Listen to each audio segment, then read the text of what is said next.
best case scenario, they're in danger of being in the play-in. I don't know if that's a danger, but being in the play-in tournament, Skip, they're a mess right now. The only positive that I can take away from this team, Skip, is LeBron James, I don't care what anybody tells you, is playing better in year 19 than anybody thought he would. 8 of his last 12 games. I will give you that. In 8 of his last 12 games, he's gone over 30 points. He had 34 points last night. I don't know how much better he can play than what he played last night. He was 13 of 19 from the floor, 2 of 5, 6 of 6 from the free throw line, and he only had 2 turnovers. So I thought he played very, very well. But even if he plays that well, Skip, the days of LeBron being able to play well and others not play well around him and him still being able to carry a team, those days are over. And especially when you get THT going 1 for 13, 0 for 8 from the three-point line. You get Isaiah Thomas going 1 from 11. 0 for 6 from the three-point line. Does Isaiah Thomas have any conscience at all? No, that's Skip, I tweeted like, it. Seriously. You know what it is, Skip?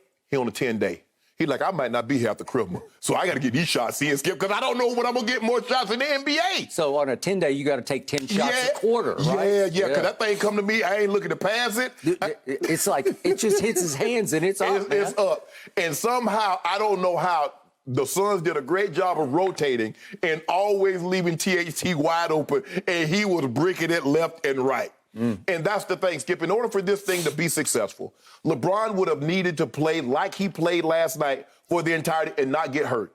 Anthony Davis needed to play like New Orleans Pelicans Anthony Davis. And Russ just needed to take better care of the basketball. Again, last night, and I know you got something for that package of turnovers that he had last night. But how is it? He turns the ball over the exact same way every time. Skip, he gets up in the air and like, what am I supposed to? Damn, I forgot. Throws the ball, the guy's behind him. He beats the guy, and guess what? He throws the ball, the guy intercepts it. I was like, Russ, we doing this again. Skip, when you get Isaiah Thomas, just came in, not even a week ago, playing big minutes. Remember, Avery Bradley was in the starting lineup after he got released by Golden State, playing big minutes. Skip, it is what it is. And I've made peace with it.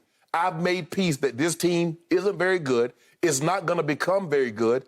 And LeBron, it's going to be a long year from you, bro. I don't know what you paying your therapist, but you might need to add a couple more dollars because you're going to have to be on the couch an awful lot. You think he does have a therapist? I'm sure he has a sports psychologist, but he need about 3 or 4 of them now to deal with this mess. Really? Skip, this is a mess. I mean, you saw it last night up close and personal. And I was like, okay, they're playing pretty good. And then the third quarter rolled around. It's just, he can't, Skip, this reminds me of Cleveland. Not when Kyrie was there, but it's last year. If he leaves the court, it's a wrap. And you saw, as soon as he left the court in the second quarter, Phoenix going to run. He left in the third quarter, they going to run. He can't play 75 minutes a night.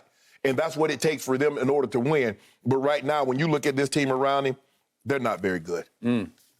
So I want all of our viewers to comprehend that Shannon Sharpe just made a very strong, powerful public statement that LeBron's Los Angeles Lakers are destined for the play-in tournament at best, you said, and could miss it all. They're now 16-16, could even miss the play-in tournament. Yeah, the West is the league is better, the West is deeper. And so I'm going to project, if you say they are in the play-in tournament, and let's say they do wind up with the 8th seed at best, that means probably they would have to face this team unless Golden State just goes crazy out. But right now, it's this team. Right now, it's the Phoenix Suns. And the game I watched last night showed me that your team was completely overmatched against these Phoenix Suns because the final score was, 108-90, right? You scored a grand total with LeBron leading the way and having, by his standards in year 19, a big game. You still scored 90 total points? Really? You lost 108-90, and if you look at your second half last night, if I have my math correct, you scored 38 points, right? 54-38. Okay, but your team only scored 38 points in the second half. That would be 76 points for the whole game, right? Guess what? LeBron scored 17 of those. He did. Okay. Big picture. First, I'm going to give you 2 breaks before I unleash. You did not have Austin Reeves last night, and he's been like a godsend for you. He's undrafted out of the University of Oklahoma. and he has actually become your closer. He's been playing down the stretch every minute of the fourth quarter and overtime if required. And who hit the big shot at Dallas? He hit the shot to win the game, and he's in COVID protocol, obviously. Avery Bradley is your best perimeter defender. Could he have helped a little bit last night? Sure, he could have. He was in COVID protocol. Kendrick Nunn has not been there all year. I like Kendrick Nunn. I do. I think he will be, as your GM said, Pelinka last night, I think before the game, he said he's at one of our top 8, and I would agree with that. He will be a contributor within the rotation. Don't know if he'll be a starter. Maybe he will rise into starterhood at some point, but you didn't have Dwight last night. I still like Dwight a lot because he can wreak some havoc. I'm trying to figure out why we didn't have Dwight. I thought he was out of protocol. I don't know what happened. Because guess what? When DJ go out, Skip, you got LeBron or Trevor Ariza or Carmelo trying to deal with DeAndre Ayton on the block. Well, I guess it says DNP coach's decision, so maybe he just didn't want to play him last night. I don't know why. I like DJ, but I think Dwight Howard probably. Well, do you really like DJ? I mean, I like him as a person, Skip. I don't really know him, but I think, the way he conducts himself, but I think Dwight Howard would give you more bang for your buck in this situation. DeAndre Jordan last night played 16 minutes and was 0 for 1 from the floor. Did give you 8 rebounds, but it's just not enough. But he's minus 26. That's what I'm saying. But Dwight goes in and just wreaks havoc. Yes. He makes things happen for better and for worse. But I like him in the starting lineup over DJ. Yes. Okay. Now I'm going to give you this on LeBron James.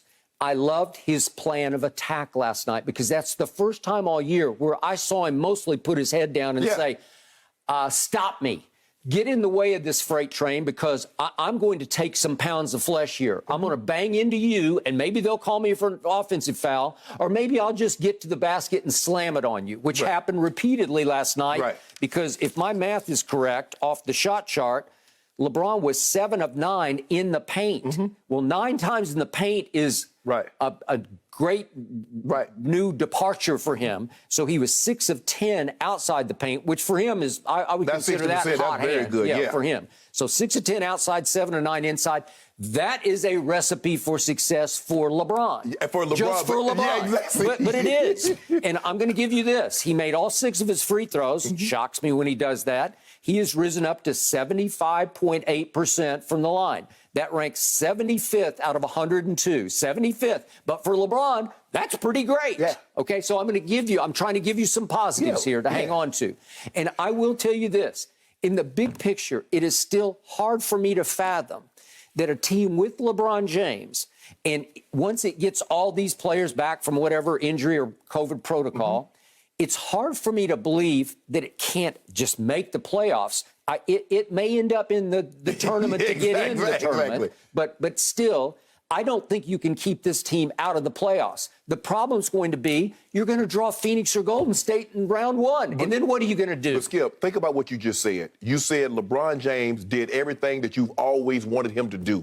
He scored 34 points. He shot 13 of 19 from the floor. He was perfect from the field, and they get beat by 18. So it goes to show you, if these other guys don't continue to do what they've been doing all year around him, it doesn't matter what he does. And to drive home the shock value of this for me, he scored, 34? Yes. They only scored 90. So to your point, he did all he could do, and then he came back in the fourth quarter, and I'm saying, what are you doing? Because he started the fourth quarter, then he went out for a little while, then he came in at the 7:30 mark and played for a couple of more minutes, and they wind up down 20. And I'm saying, are you stat padding? But he didn't even make a shot. He didn't do anything. And I'm saying, what are you? Russ scored 4 more points in that same little time frame, and then he and Russ depart with 5.5 minutes left, and they're down 20. So I'm saying, what is happening here?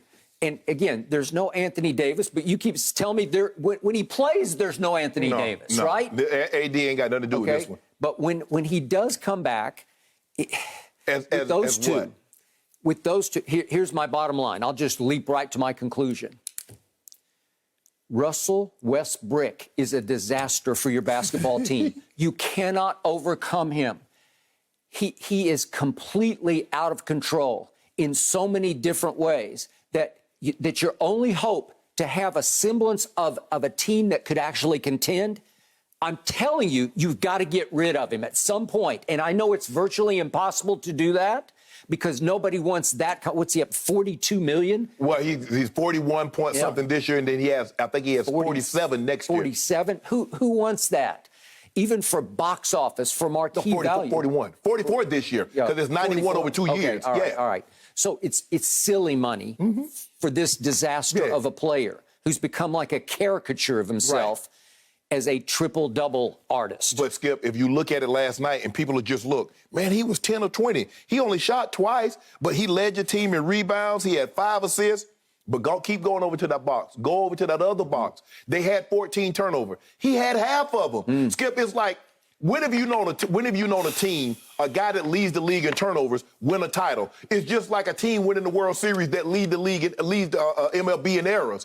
Or a football team. How you going to win the championship, Skip, if you lead the league in turnovers? Because inevitably what happens? All turnovers are not created equal. And you make an error in the 9th inning of a close ball game, you lose.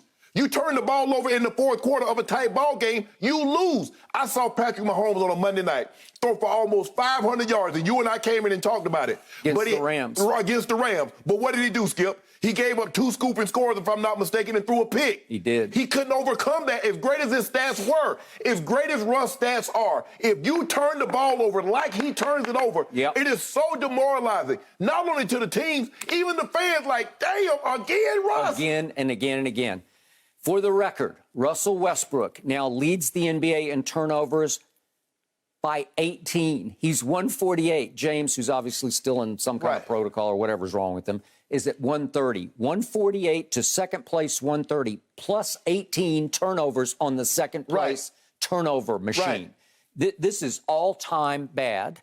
And he had 7 more last night. And that means, once again, ladies and gentlemen, it's time for our daily Russell Westbrook turnover blooper reel. Could we see it, please? In action. Russ, please, Russ, think about this. Russ, calm down. What? Okay, there's the first one. Russ, no, don't.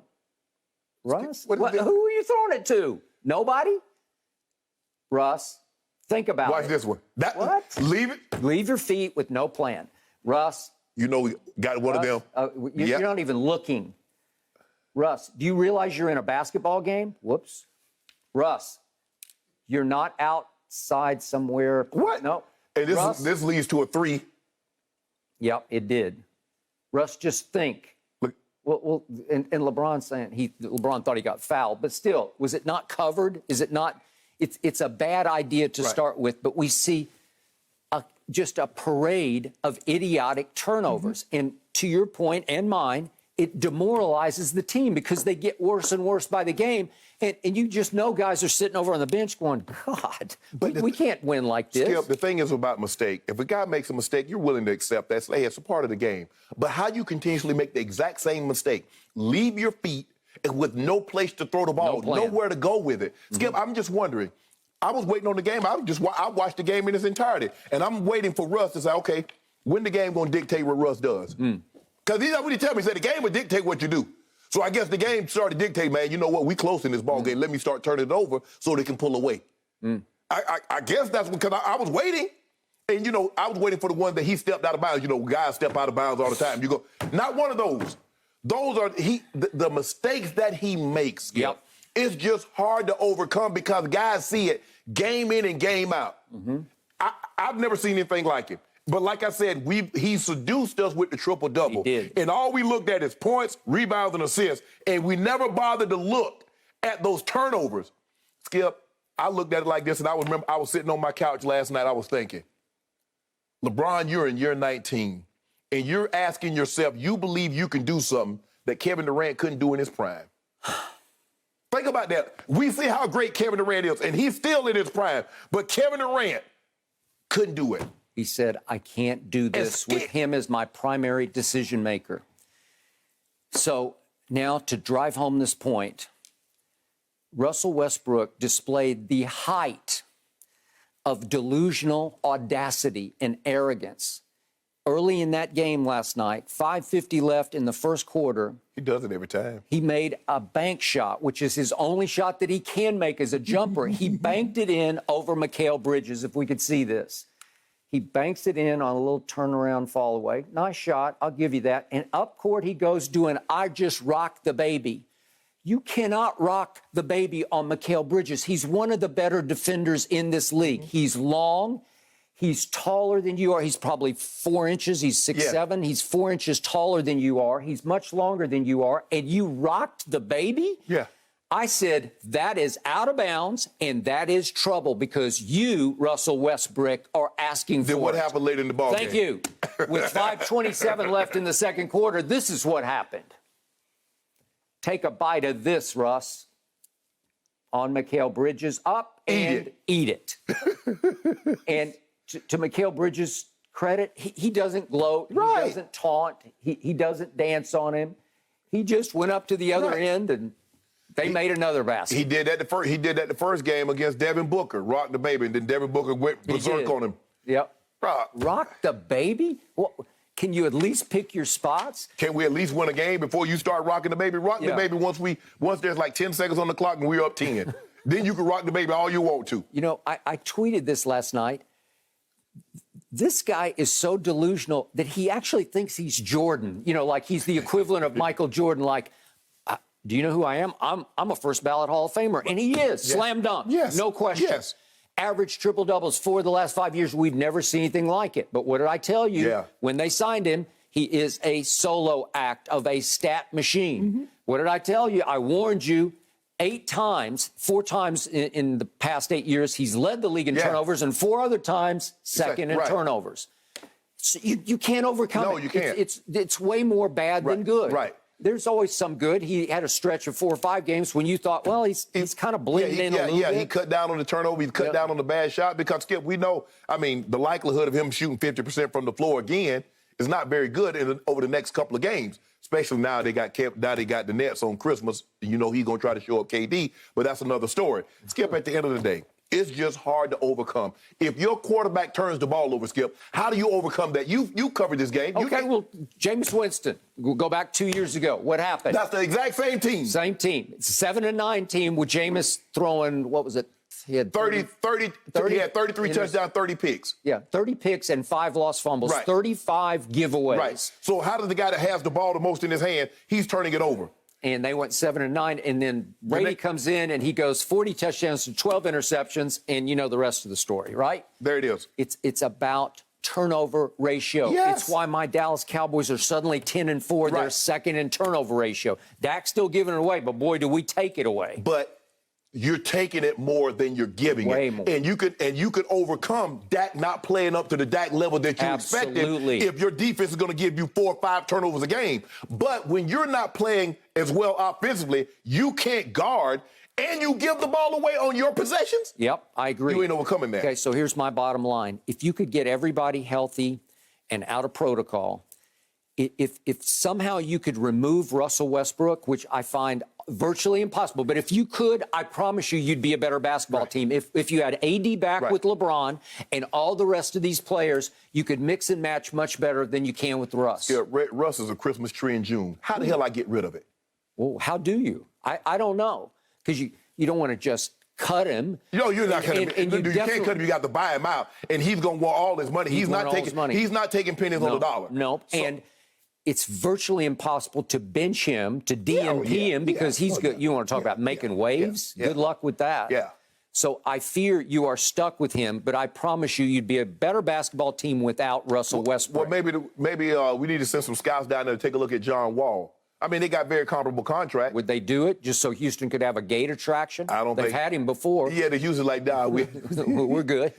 Actually, as a matter of fact, they swapped the John Wall and Russ for each other, Skip. That's what I'm saying. I don't see a way out of it. I don't see it either, Skip. Bottom line, the guy who signed off on Russell Westbrook was your guy, LeBron James. I don't know if that to be true. I don't know that to be true. Yes, now. you do. I'm not sure about that. That was it.